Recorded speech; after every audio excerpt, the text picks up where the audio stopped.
Ahli-ahli yang berhormat Datuk Timbalan Speaker. Assalamualaikum warahmatullahi wabarakatuh. Yang berhormat Tanggul Luar.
Ahli yang berhormat, persidangan disambung semput. Fungsi jawatan kuasa pelancongan. Sila ringkaskan. Yang Berhormat Datuk Speaker, salam sejahtera dan salam manfaat Johor. Terlebih dahulu saya ingin mengucapkan setinggi-tinggi penghargaan atas kesempatan dan peluang kepada saya untuk bersama-sama turut serta mengambil bahagian dalam pengulungan perbahasan bagi sesi bajet Negeri Johor bagi tahun 2017. Saya ingin mengucapkan tahniah dan syabas kepada Yang Amat Berhormat Menteri Besar Johor kerana telah berjaya membentangkan bajet 2017 yang bertemakan Johor Berkemajuan Rakyat Sejahtera dalam Dewan Yang Mulia ini. Pentadbiran Yang Amat Berhormat Menteri Besar selama 3 tahun setengah ini telah membuktikan kewibawaan beliau dalam mewujudkan sebuah kerajaan negeri yang berorientasikan tindakan atau action oriented dengan izin dan berasaskan pencapaian. Pentadbiran Johor adalah berbeza dengan pentadbiran kerajaan negeri yang diteralujui oleh pihak sebelah sana, di mana pembangunan pro rakyat berasaskan konsep mafakat dijadikan pengangan kita, tapi bukan pentadbiran atas agenda politik semata-mata. Di Johor, usaha kita tidak ada retorik, tiada omongan politik dan tiada pembangunan cakap kosong. Saya juga ingin mengambil peluang pada kesempatan ini untuk menakamkan ucapan terima kasih kepada semua adik-adik yang berhormat yang sudi mengemukakan beberapa perkara yang berhubung kait dengan portfolio jawatankuasa perancangan, perdagangan dan kepengurusan negeri Johor. Sepanjang pembahasan beberapa hari ini, adik-adik yang berhormat telah menyentuh mengenai sektor perancangan di negeri Johor dalam Dewan Yang Mulia ini. Setentunya, sektor perancangan telah merupakan satu bidang ekonomi penting dan berpotensi untuk dibangunkan di negeri Johor. Sesungguhnya, senario industri perancangan di peringkat global amat mempengaruhi perkembangan industri perancangan negara dan negeri Johor secara amnya. Adalah penting kita memahami trend global sektor ini agar dapat membantu kita dalam menangka strategi yang lebih tepat bagi membangunkan industri perancangan di negeri Johor. Pada tahun 2015, United Nations World Tourism Organization UNWTO melaporkan sebanyak 1.18 bilion perancang yang menyumbang sebanyak USD 1.26 trilion kepada ekonomi dunia. Di rantau Asia Pasifik, zona ketibaan perancang asing menjangkau 279 juta orang dengan perbelanjaan sebanyak USD 418 juta dalam pelbagai aktiviti perancangan mereka. Zona perancang di Asia Pasifik adalah kedua tertinggi di dunia selepas Eropah, iaitu sebanyak 608 juta orang dengan perbelanja sebanyak USD 451 bilion. Berdasarkan senario dan jangkaan di atas, adalah jelas industri perancangan merupakan satu industri yang masih mengalami pertumbuhan positif di seluruh dunia. Menurut jangkaan UNWTO, rantau ASEAN Pasifik akan mengalami pertumbuhan kadar ketibaan perancang secara purata 5.3% setahun di antara tahun 2010 hingga 2020. Perkembangan yang sihat ini dijangka akan terus menancapkan lagi industri perancangan serantau, seterusnya Malaysia dan Johor secara tidak langsung. Pada tahun 2015, Malaysia menerima sebanyak 25 juta pelancong daripada pelbagai negara.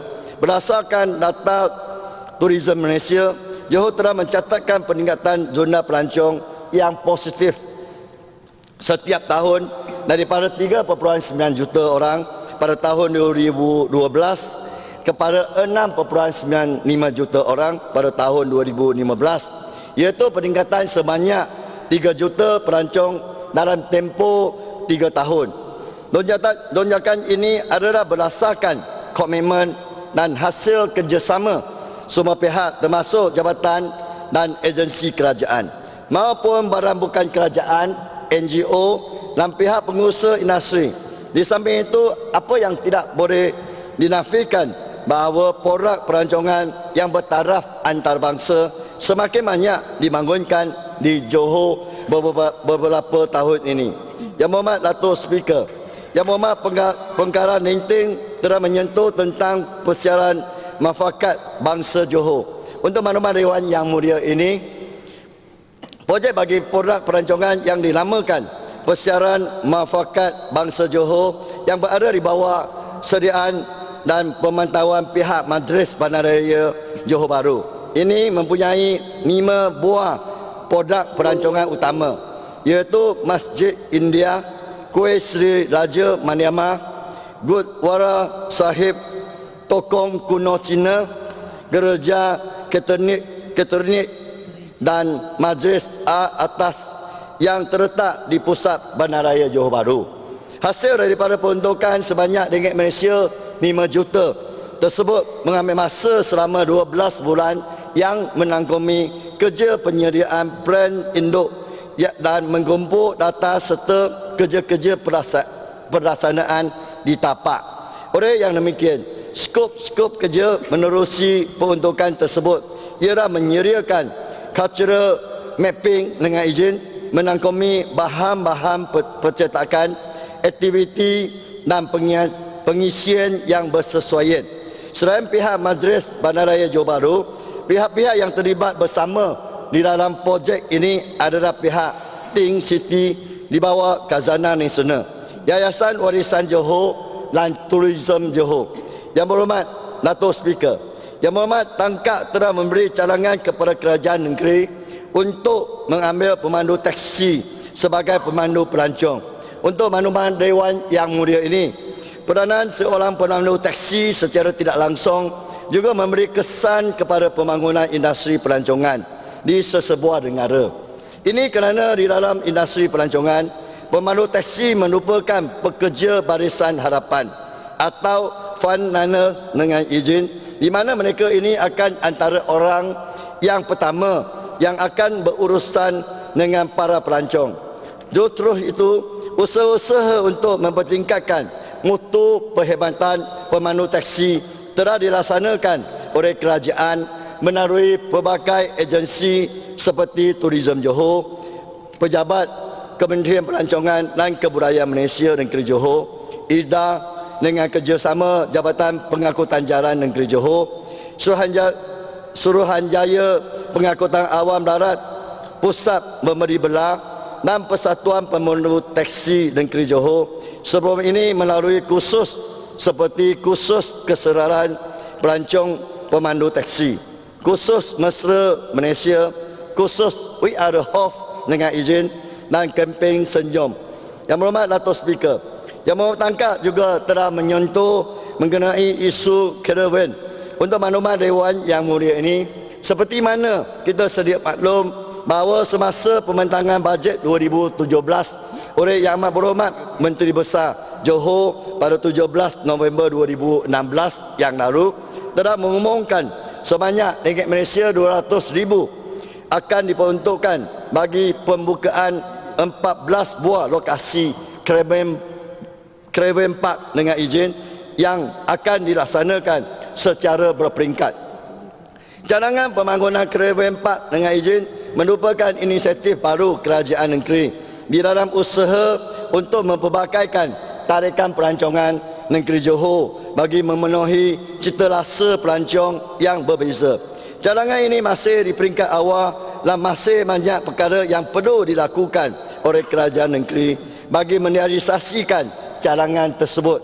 Justru itu, kerajaan negeri menyambut baik dan akan mengambil perhatian tentang pandangan, teguran dan keprihatinan Yang Berhormat terhadap perkara ini. Yang Berhormat Dato' Speaker, Yang Berhormat Yong Peng telah menyentuh mengenai infrastruktur kawasan pelancongan.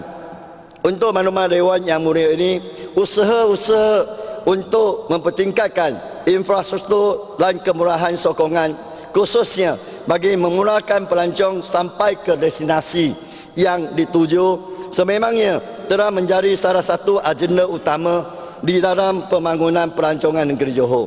Justru itu, kerajaan negeri telah meminta kerjasama dari semua pihak, khususnya pejabat daerah dan pihak berkuasa tempatan negeri Johor, supaya memasukkan perkara-perkara berkaitan pembangunan infrastruktur dan kemurahan sokongan pelancongan di dalam plan pembangunan masing-masing. Yang berhormat Dato' Speaker, Yang berhormat Penggarang Linting telah menyentuh mengenai satu one stop center dengan izin untuk mengenarikan usaha pengusaha homestay dan ego-stay dengan pihak-pihak berkuasa. Pada masa kini, terdapat banyak persatuan yang berkaitan pelancongan telah ditubuhkan di negeri Johor yang mempunyai peranan dan fungsi masing-masing, termasuk mengukuhkan rangkaian perhubungan di samping berkongsi kepakaran yang melangkumi pelbagai aspek berhubung pelancongan. Pada 11 Januari 2016 yang lalu, Legislasi Persatuan Pelancongan Johor dilihat tepat pada masanya kerana menggabungkan semua persatuan tersebut di bawah satu payung. Persatuan ini juga merupakan adik tetap Jawatankuasa Pelancongan Negeri Johor yang memainkan peranan sebagai platform berkomunikasi bagi pihak-pihak berkuasa dan penggerak-penggerak industri. Yang berhormat Dato' Speaker, bajet 2017 menyaksikan sektor pelancongan menerima peruntukan sebanyak ringgit Malaysia 17 juta daripada kerajaan negeri. Jumlah ini merupakan bajet terbesar yang pernah diperuntukkan oleh kerajaan negeri bagi sektor ini. Saya berasa amat berbesar hati dan ingin merakamkan dutaan terima kasih kepada Yang Amat Berhormat Menteri Besar yang memberikan penekanan besar terhadap sektor pelancongan. Pada tahun 2017, beberapa strategi bakal dilaksanakan oleh kerajaan negeri menerusi turisme Johor. Pertamanya adalah memperkasa Jawatankuasa Pelancongan Daerah. Pelancongan merupakan satu industri yang mempunyai persaingan yang sengit dalam kalangan negara-negara di dunia dan kini telah berkembang ke peringkat bandar-bandar di dalam negara. Jikalau pada beberapa dekad yang lalu kita melihat promosi yang rancak dilakukan oleh Badan Promosi Pelancongan Negara-negara, trend terkini industri pelancongan menyaksikan negeri-negeri dan bandar-bandar utama dunia telah melakukan promosi secara agresif bagi menarik pelancong ke bandar mereka. Menyelari hakikat bahawa terdapat permintaan yang menjadi industri pelancongan lebih bersifat mikro untuk maklumat Dewan Yang Mulia ini, hasil Yang Berhormat tenang, turisme Johor berhasrat untuk menggalakkan daerah-daerah di negeri Johor turut aktif dalam membangunkan industri pelancongan mereka dengan menarik pelancong dari dalam dan luar negara. Kekuatan sesebuah negeri itu adalah kekuatan daerah-daerahnya. Saya yakin setiap daerah mempunyai kelebihan masing-masing. Kita juga amat mengadu-adukan cadangan porak baru daripada semua pihak seperti Gunung Naik dan Gunung Besar oleh Yang Berhormat Tenang dan Pantai Sediri, Kau Kanak oleh Yang Berhormat Sediri. Nampaknya mereka benar-benar faham potensi pelancongan yang ada di kawasan mereka. Berkongsian idea seperti ini patut kita galakkan. Saya berharap semua daerah dapat menahirkan semangat kerjasama antara pihak kerajaan, adik-adik yang berhormat, swasta dan NGO demi memajukan industri pelancongan di daerah masing-masing seterusnya negeri Johor. Kedua adalah melaksanakan kolaborasi dengan pihak dua ASEAN bagi tujuan pemasaran berimpak tinggi. Sebagaimana semua sedia maklum, pemasaran adalah kunci kepada industri pelancongan. Tanpa pemasaran yang aktif dan berterusan, kita bakal ketinggalan dalam sektor yang amat kompetitif ini. Kita tidak boleh lagi kekal dalam comfort zone dengan hanya menjalankan program-program promosi yang biasa dilakukan sebelum ini. Oleh yang demikian, tahun 2017 bakal menyaksikan kolaborasi antara Go ASEAN dan Turisme Johor bagi membangunkan pengisian digital atau digital content dengan izin yang berimpak tinggi, termasuk dalam perbincangan untuk membangunkan sebuah siri pengembaraan di negeri Johor. yang boleh ditutuni di saran 737 Astro. Di samping mempunyai potensi untuk dipasarkan siri ini ke lebih 57 buah negara. Selain itu, untuk maklumat Dewan Yang Mulia ini, khasnya kepada Yang Berhormat Tangkak dan Yang Berhormat Pengkarang Ninting, website Tourism Johor juga bakal menjalani perubahan wajah dan pengisian yang ketara pada tahun 2017. Tourism Johor juga bercarang untuk menggalakkan penyertaan rakyat negeri Johor dalam membantu meningkatkan pengisian pelancongan dalam pengisian digital atas tarian dilihat penting dan paling efisien dalam menarik lebih ramai pelancong ke negeri Johor. Ketiga adalah pengedaran portal Johor Travel dengan izin bagi tujuan penjualan pakej pelancongan atas tarian. Pada ketiga ini, 87% pelancong menggunakan internet untuk merancang percutian dan perjalanan mereka. Penyediaan surat sebuah portal seperti Johor Travel akan membolehkan agensi-agensi pelancongan menjual pakej-pakej mereka di atas tarian. Tourism Johor bercarang menggabungkan website yang bakal dibangunkan oleh Go ASEAN dengan portal ini.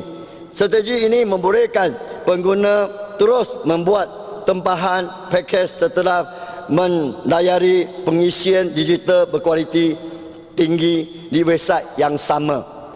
Keempat adalah menggalakkan penyertaan pihak swasta dalam pembangunan produk perancangan melalui pengeluaran request for proposal dengan izin. Beberapa inisiatif yang sedang dan bakal dilaksanakan oleh Tourism Johor akan menjalani proses request for proposal dengan izin yang melibatkan pihak swasta memberi input dan cadangan kolaborasi yang lebih realistik untuk menghasilkan pulangan yang lebih baik. Antaranya inisiatif oleh Johor. Walaupun pada peringkat awal ianya boleh dianggap berjaya, bagi jangka masa panjang Tourism Johor berpendapat agar perlunya pihak swasta menerajui pembangunan oleh Johor ini. Inisiatif lain seperti Caravan Park dengan izin dan perkhidmatan bas pelancongan hop on hop off dengan izin juga boleh diberikan nafas baru melalui kolaborasi dengan pihak swasta. Kelima adalah penekanan terhadap emerging market dengan izin atau pasaran yang semakin berkembang sebagaimana yang sering dibangkitkan di dalam Dewan Yang Mulia ini. Pelancong-pelancong mempunyai cita rasa yang berbeza-beza. Walaupun negeri Johor mempunyai pelbagai produk pelancongan, secara realitinya kita tidak mampu untuk memenuhi cita rasa semua pihak. Maka adalah penting untuk kita menangka strategi berdasarkan emerging market dengan izin atau pasaran yang semakin berkembang. Sebagai contoh, youth tourism dengan izin yang berumur 15 hingga 29 tahun menangkumi 27% daripada ketibaan antarabangsa di seluruh dunia pada tahun 2015.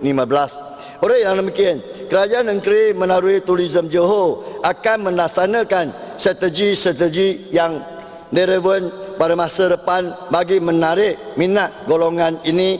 Penekanan promosi melalui atas tarian dan pemantapan pengisian digital adalah antara usaha-usaha relevan dengan trend ini.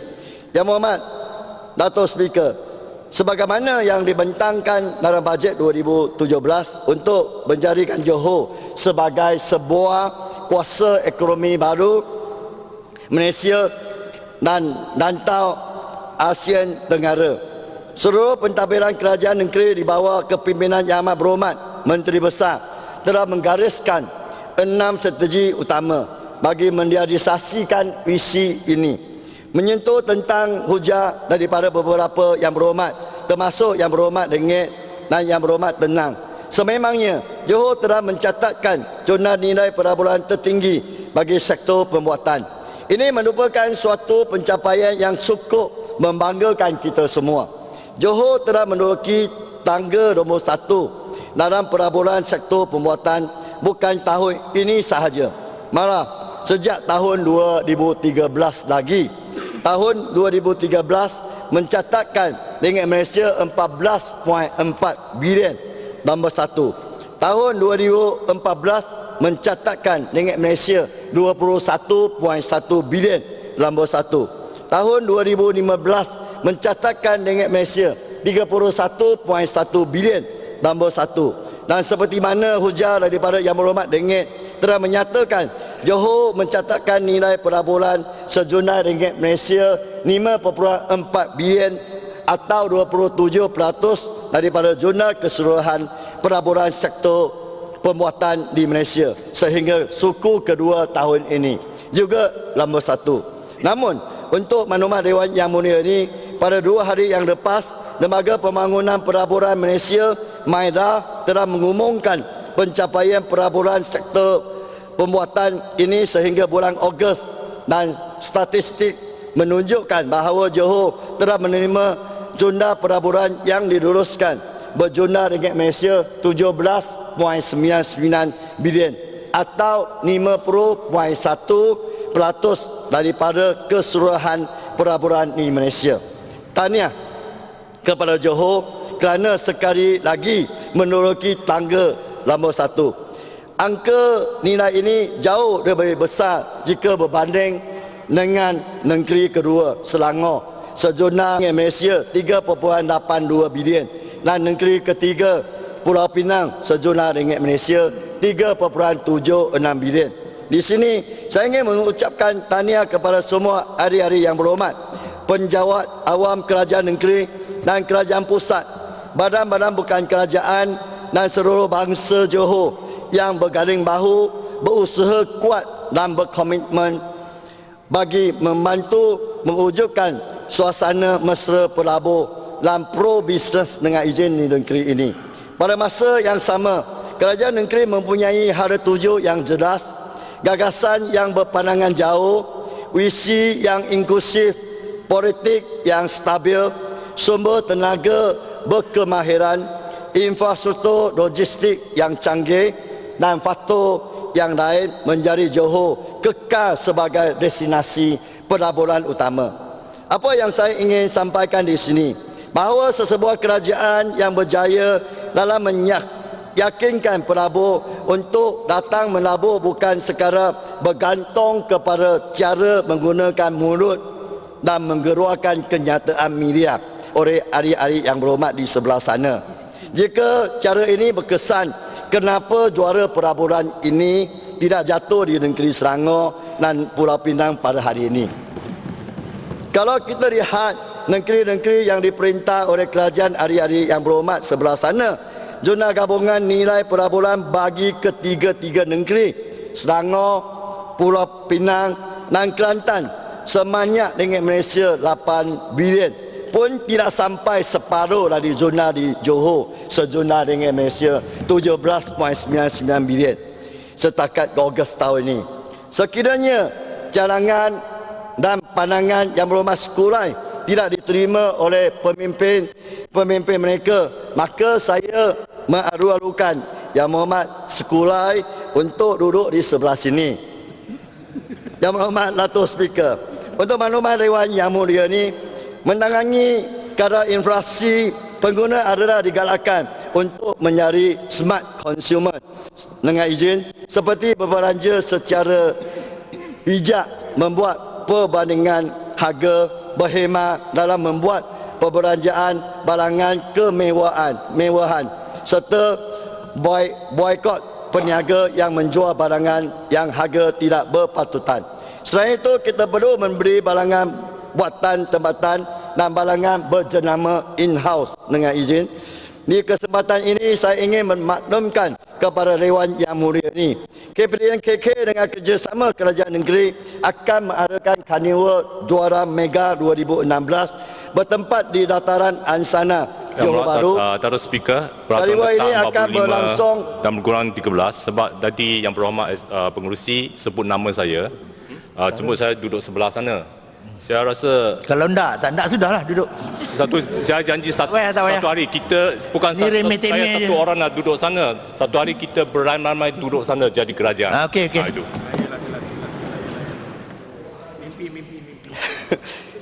Karnival ini akan berlangsung selama 5 hari bermula pada 23 hari bulan hingga 27 hari bulan November 2016 bermula jam 10 pagi hingga 10 malam. Karnival Jualan Mega 2016 ini merupakan sebuah karnival berbentuk pameran dan jualan yang julung-julung kali diadakan secara berseparuh melalui penggabungan beberapa program berimpak tinggi di bawah KPDN KK seperti kempen Beri Barangan Malaysia, sambutan Hari Penjaja Kebangsaan, sambutan Hari Pengguna Kebangsaan, sambutan Hari Franchise Kebangsaan, program Cita Rasa Malaysia dan kempen Back to School.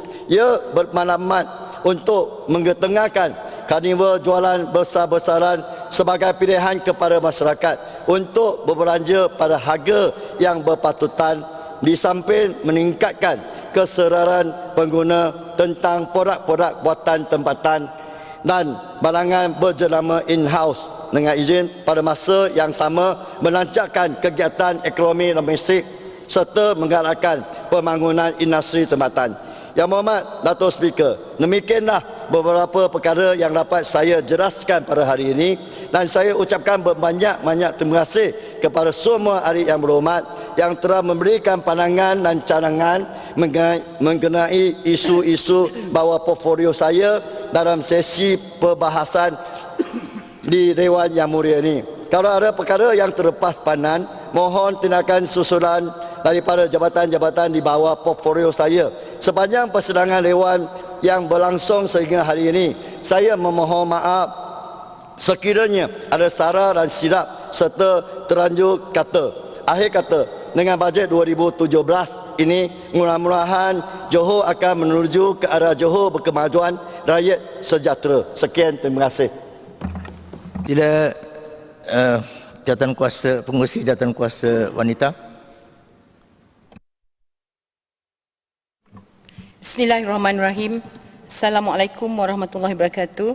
Salam sejahtera dan salam muafakat Johor.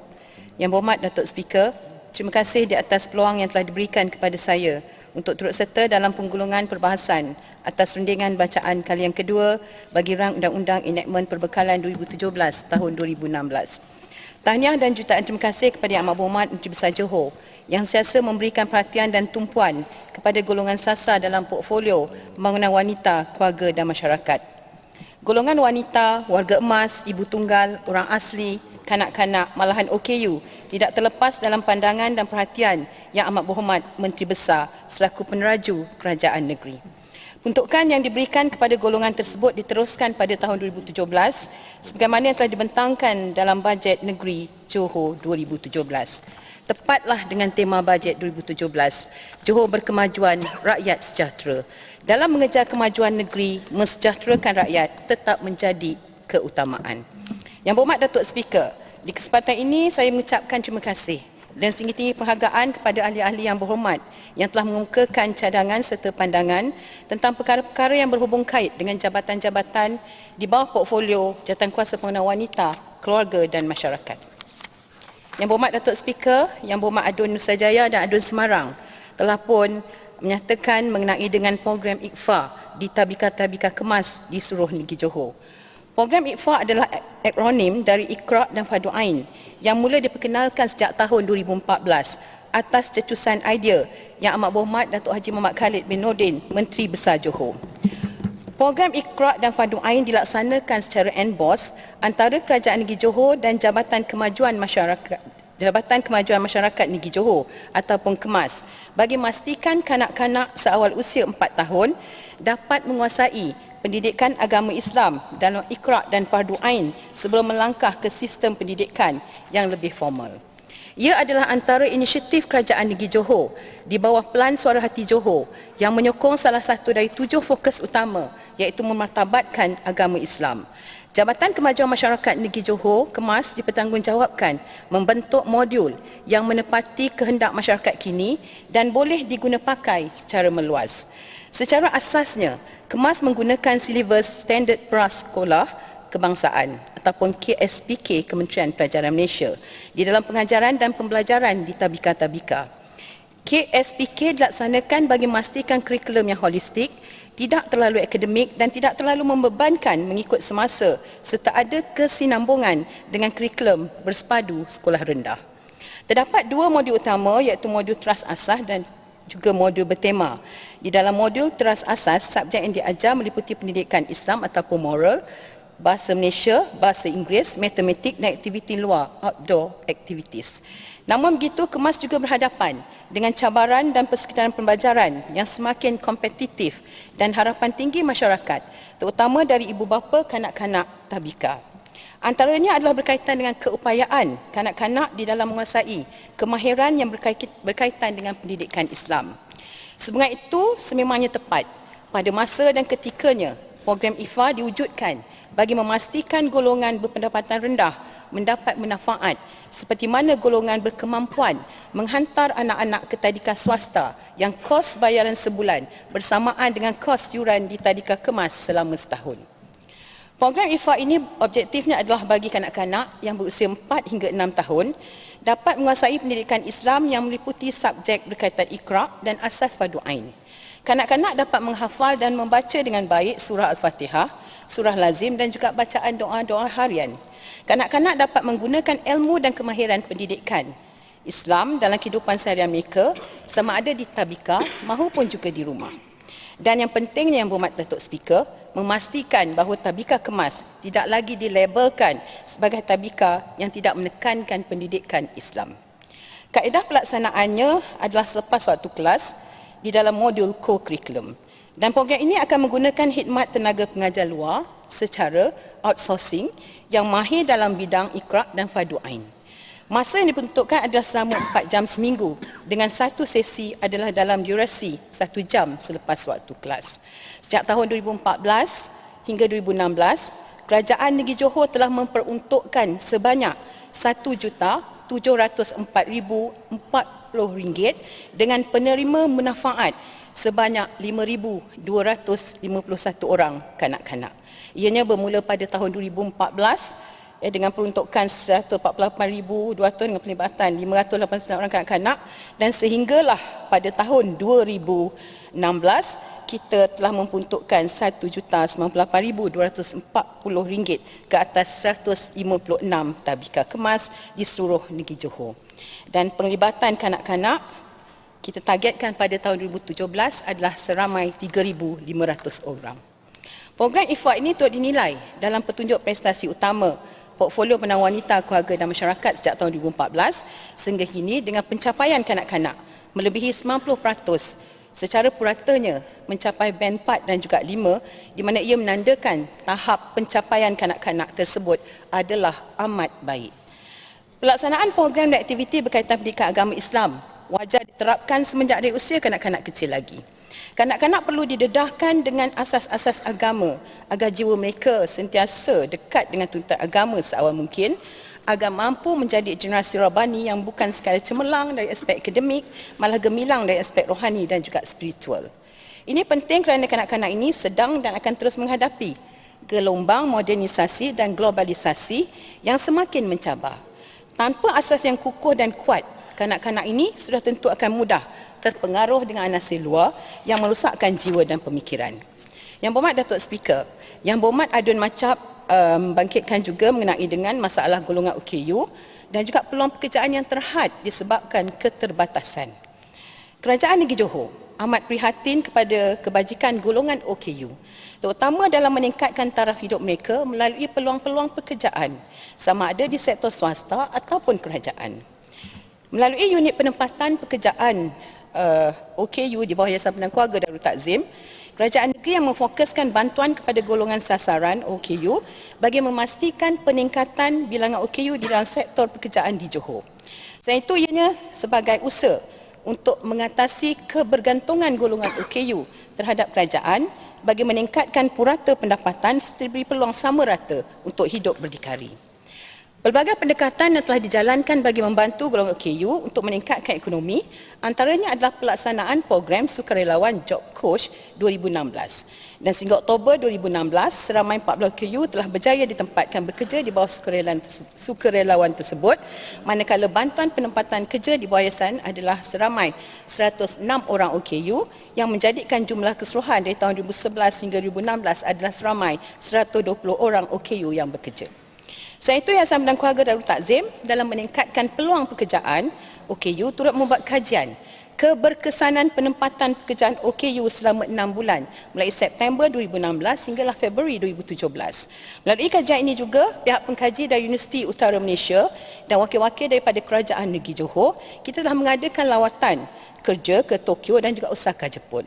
Antaranya lawatan tersebut adalah ke Company Omron di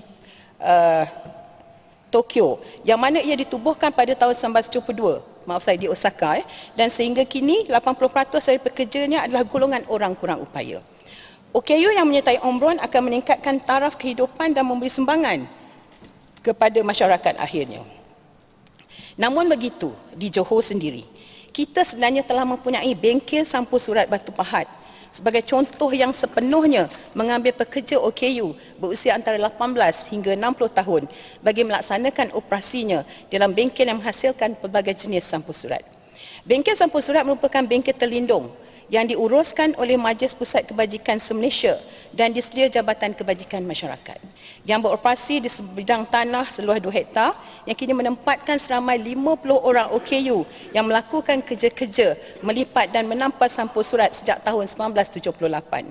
Bengkel sampul surat ini turut menyediakan penginapan kepada OKU bagi memudahkan OKU untuk datang ke tempat kerja. Pekerja OKU yang bekerja akan melalui tempoh percubaan selama 3 bulan sebelum diambil untuk meneruskan kerja menghasilkan sampul surat, dan dengan bekerja di sini, golongan OKU tersebut akan dapat memperolehi pendapatan RM900 sebulan di samping allowance pekerja cacat yang diterima sebanyak RM350 sebulan. Maknanya, ia mendapat setiap bulan RM1,250. Usaha membuka lebih banyak peluang pekerjaan kepada OKU ini turut disambut baik oleh Kerajaan Negeri Johor dengan pengumuman bajet tahun 2017 yang telah pun memperuntukkan RM200,000 dan ini adalah memberi penambahan peluang pekerjaan kepada 50 orang lagi OKU bekerja dan menjadikan keseluruhannya seramai 100 orang insya-Allah pada tahun 2017. Selain daripada itu, Kerajaan Negeri Johor juga turut memberikan perhatian kepada 2,371 pelatih OKU di 72 pusat pemulihan dalam komuniti. Adalah menjadi harapan agar golongan OKU di Johor akan dapat bersama-sama meningkatkan kemahiran dan berdikari seterusnya menjana pendapatan ke arah kehidupan yang lebih positif. Yang berhormat Datuk Speaker, Aduan Penggaram menyatakan tentang tenaga buruh dan juga pekerjaan kepada golongan wanita. Sebenarnya kita di Negeri Johor ni, yang berhormat Datuk Speaker, bagi mendaya upayakan wanita di Johor, khususnya ibu tunggal dan wanita berpendapatan rendah, Kerajaan Negeri Johor dan juga Kerajaan Persekutuan menyediakan pelbagai bentuk melalui jabatan-jabatan, khususnya di bawah portfolio pembangunan wanita, keluarga dan masyarakat. Dan terdapat 4 jabatan yang bertanggungjawab bagi membantu golongan ibu tunggal dan wanita berpendapatan rendah meningkatkan pendapatan dengan pembahagian 2 kategori, iaitu bantuan di bawah Jabatan Kebajikan Masyarakat dan juga dari segi bentuk keuangan, dan juga Yayasan Bidang Keluarga Darul Takzim dalam bentuk memberikan mesin dan sebagainya apabila wanita tersebut telah bermahir. Dan bagi sehingga daripada tahun 2010 hingga April 2016, seramai 562 orang ibu tunggal dan wanita berpendapatan rendah telah menerima bantuan tersebut.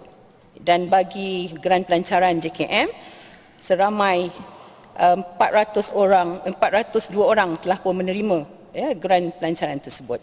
Dan kita juga mempunyai dari segi kemahiran di bawah Yayasan Bidang Keluarga Darul Takzim, di bawah Lembaga Penduduk dan Penanganan Keluarga Negara PPKN, dan di bawah Jabatan Pembangunan Wanita. Semua itu adalah bertanggungjawab terhadap wanita dan juga wanita berpendapatan rendah dan juga wanita-wanita dikategorikan sebagai ibu tunggal.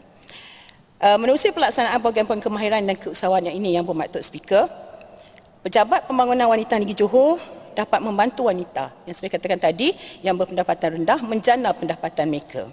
Dan selain itu, Kerajaan Negeri Johor yang berhormat Datuk Speaker turut menganjurkan Women Entrepreneur Program sebagai salah satu inisiatif di bawah Pelan Pertumbuhan Strategi Negeri Johor kepada usahawan wanita berpendapatan rendah untuk menjalankan urus niaga secara online dengan tenaga pengajar dari Universiti Kebangsaan Malaysia. Dan seramai 200 orang wanita telah dan akan dilatih pada tahun 2016 bagi meningkatkan pendapatan mereka walaupun mereka berada di rumah. Ini bertepatan dengan konsep jabatan-jabatan di bawah portfolio saya yang turut menjadikan home base sebagai asas dalam melatih wanita bekerja. Yang berhormat Datuk Speaker, Yang berhormat Adun Maharani menyatakan dan menyentuh mengenai dengan bantuan Jabatan Kebajikan Masyarakat. Jabatan Kebajikan Masyarakat mengambil maklum isu kenaikan kos dan harga barangan yang berlaku pada ketika ini. Dan semua rakyat termasuk orang miskin dan asnaf terpaksa berdepan dengan isu ini. Dan pada ketika ini, kadar bantuan yang kita berikan melalui Jabatan Kebajikan Masyarakat masih kekal. Terutamanya kita memberikan bantuan kepada orang-orang tua sebanyak RM300 pada setiap bulan ataupun RM3,600 seorang penerima bagi setahun. Dan untuk makluman ahli yang berhormat dalam Dewan ini, bilangan penerima bantuan orang tua bagi Negeri Johor sehingga Oktober 2016 adalah seramai 13,418 orang, melibatkan implikasi perbelanjaan sebanyak 4.025 juta sebulan dan lebih kurang 48.3 juta ringgit setahun. Dan jumlah tersebut sebenarnya yang berhormat masih tinggi jika kita bandingkan dengan bantuan BRIM yang diberikan hanya setahun sekali. Dan kadar bantuan yang disalurkan oleh JKM kepada mereka yang bekerja atau tidak bekerja, terutamanya OKU, sebenarnya telah pun kita naikkan ya semenjak tahun kita naikkan daripada 300 kepada RM350 ya masa tu pada bajet 2015 kita bagi kepada OKU yang bekerja dan dia naikkan juga ya daripada nilai RM700 kepada RM2,200 sekiranya diberikan oleh majikan kita boleh menambah RM350 dan juga kepada yang tidak bekerja daripada RM150 kepada RM200 sebulan. Dan kadar bantuan sedia ada dan kenaikan kadar yang dibuat adalah berdasarkan kepada perkiraan semasa dan telah ditetapkan mengambil kira kecukupan peruntukan perbelanjaan optimum terhadap keuangan kerajaan serta keberkesanan dalam pelaksanaan bantuan keuangan kepada mereka yang benar-benar layak. Dan bantuan keuangan kebajikan bukanlah satu bentuk bantuan yang menyeluruh, tetapi ianya sekadar untuk meringankan beban dan bersifat sementara. Masalah kelewatan bayaran yang berlaku pada 10 tahun keempat pada tahun ini adalah berpunca daripada pertambahan bilangan kes-kes baru dan penamatan kes-kes sedia ada. Bagi mengatasi masalah ini, pihak Jabatan Kebajikan Masyarakat Negeri Johor perlu menyediakan anggaran unjuran perbelanjaan pada 10 tahun keempat ini serta perlu mengemukakannya kepada pihak tertinggi untuk menampung pertambahan kes-kes baru. Menjawab persoalan mengenai dengan Adun Yompeng mengenai dengan TASCA. Yang berhormat Datuk Speaker, bagi memastikan golongan wanita bekerja dan menggalakkan ibu bapa menghantar anak ke TASCA, pemberian subsidi yuran pengasuhan kanak-kanak ke TASCA telah diumumkan oleh Yang Berhormat Perdana Menteri semasa pembentangan bajet 2016 pada 23 Oktober 2015. Dan objektif utama inisiatif ini adalah untuk kita meringankan beban ibu bapa yang berpendapatan rendah untuk menampung kos yuran pengasuhan anak serta meningkatkan enrolment kanak-kanak di TASCA yang berdaftar dengan JKM. Pemberian subsidi kepada ibu bapa yang menepati syarat ini memberi peluang untuk kanak-kanak mendapat asuhan dan didikan awal di TASCA dengan lebih baik dan sekaligus dapat membangunkan modal insan yang berkualiti, sihat dan juga seimbang. Dan kadar subsidi yuran pengasuhan adalah sebanyak RM200 sebulan bagi seorang kanak-kanak. Dan subsidi ini diberi mengikut kadar yuran sebenar yang dibayar oleh ibu bapa atau penjaga bagi seorang kanak-kanak di TASCA, tetapi tidak melebihi nilai maksimum yang ditetapkan. Dan subsidi yuran pengasuhan kanak-kanak adalah dibayar secara one-off bagi tempoh pengasuhan kanak-kanak dari bulan Januari hingga Disember, iaitu 12 bulan dalam tahun semasa.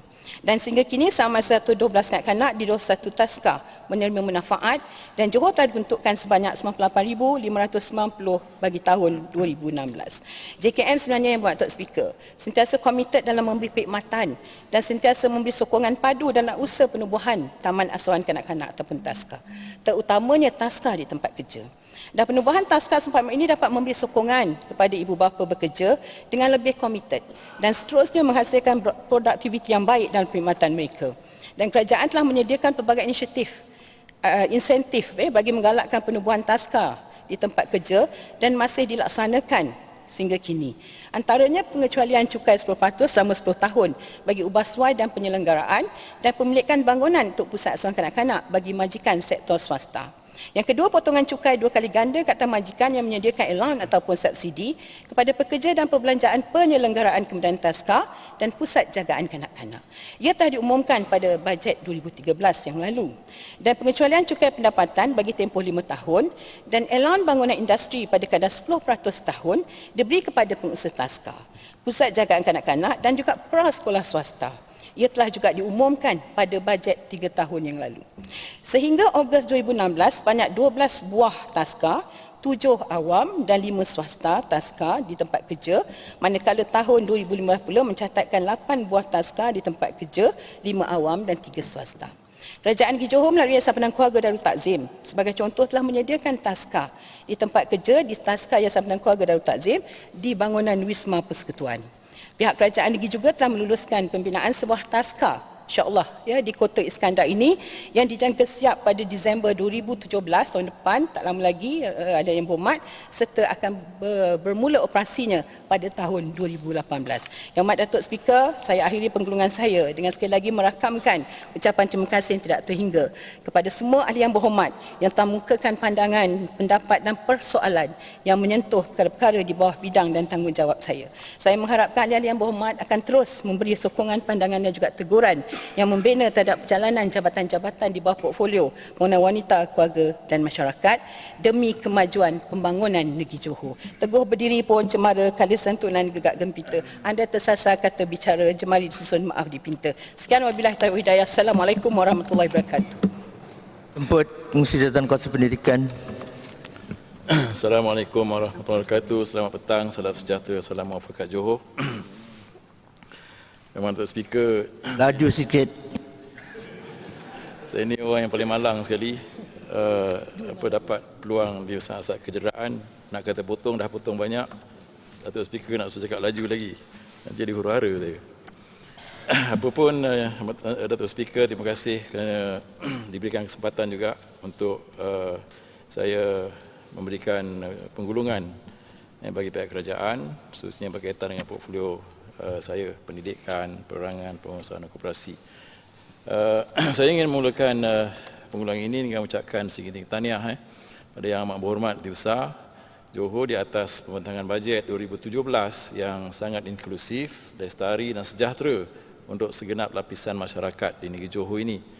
Bajet ini merupakan satu anggaran perbelanjaan negeri yang tidak boleh disangkal kebaikannya dan pasti tidak boleh dinafikan manfaatnya. Dengan bertemakan Johor berkemajuan, rakyat sejahtera beserta 126 titik sentuhan, saya percaya secara peribadi mengharapkan semua pihak, tidak kiralah sama ada di kerajaan, swasta, pihak kepimpinan tertinggi sehinggalah perangkat kepimpinan di akar umbi sana agar dapat melaksanakan kesemua ini dengan jayanya. Kerana saya percaya suatu dasar yang baik itu jika tidak disokong dan dilaksanakan oleh semua pihak dengan baik, nikmatnya tidak akan dapat dirasai. Pentadbiran kerajaan negeri melalui kepimpinan Yang Berhormat Menteri Besar yang sentiasa menekankan konsep permuafakatan bagi memastikan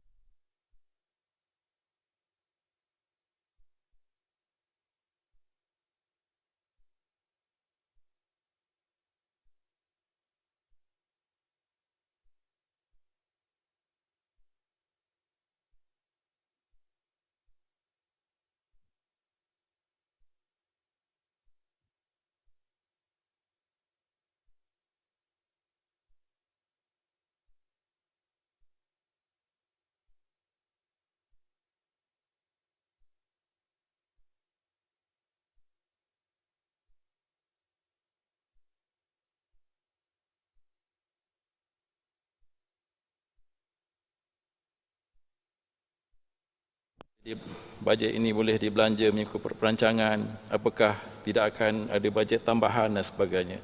Yang nombor Datuk Speaker, di bawah kepimpinan Yang Berhormat Menteri Besar telah terbukti melalui bajet 2014, 2015 dan 2016 walaupun ada sikit sebanyak tambahan peruntukan yang dibawa ke Dewan ini, namun dia tidak menyebabkan keuangan kita defisit, malah terbukti dari segi reserve kita telah dapat naikkan melebihi 3 bilion yang merupakan satu rekod yang sangat baik dari segi pentadbiran negeri Johor ini. Yang mana Datuk Speaker, syukurlah dengan bajet yang seimbang ini, bukan bajet yang retorik yang diutarakan oleh setengah-setengah pihak sanggup buat bajet defisit semata-mata untuk kononnya menunjukkan mereka itu membeli rakyat dan sebagainya. Malah kita di sini, kita ada lebih pun, kita bagi bonus bukan kita saja, kita share juga dengan orang yang di hadapan sana itu. Dia laju macam ni lah. Di mana Datuk Speaker, saya ucapkan terima kasih kepada Yang Berhormat yang telah menyentuh sebanyak yang berkaitan dengan portfolio saya. Yang Berhormat Sungai Balang menyatakan pandangan pada kerajaan supaya menubuhkan Akademi Agroturism di mana teras pendidikan yang berasaskan kepada agroturism ini agar dapat dilaksanakan di kawasan beliau. Yang Berhormat Datuk Speaker, dalam sektor pertanian ini sebenarnya kumpulan pendidikan Yayasan Pelajaran Johor KPYPJ telah ada apa yang disebut sebagai Kolej Kemahiran dan Teknologi dan Teknikal Johor yang menawarkan 2 program sijil kemahiran Malaysia dalam bidang pertanian dan juga landscape yang ada di Kota Tinggi, iaitu di kilometer 16 Jalan Mersing. Kolej ini mengendalikan program sijil kemahiran Malaysia dan mempunyai kurikulum yang berstruktur diiktiraf oleh kerajaan dan mempunyai penajaan. Program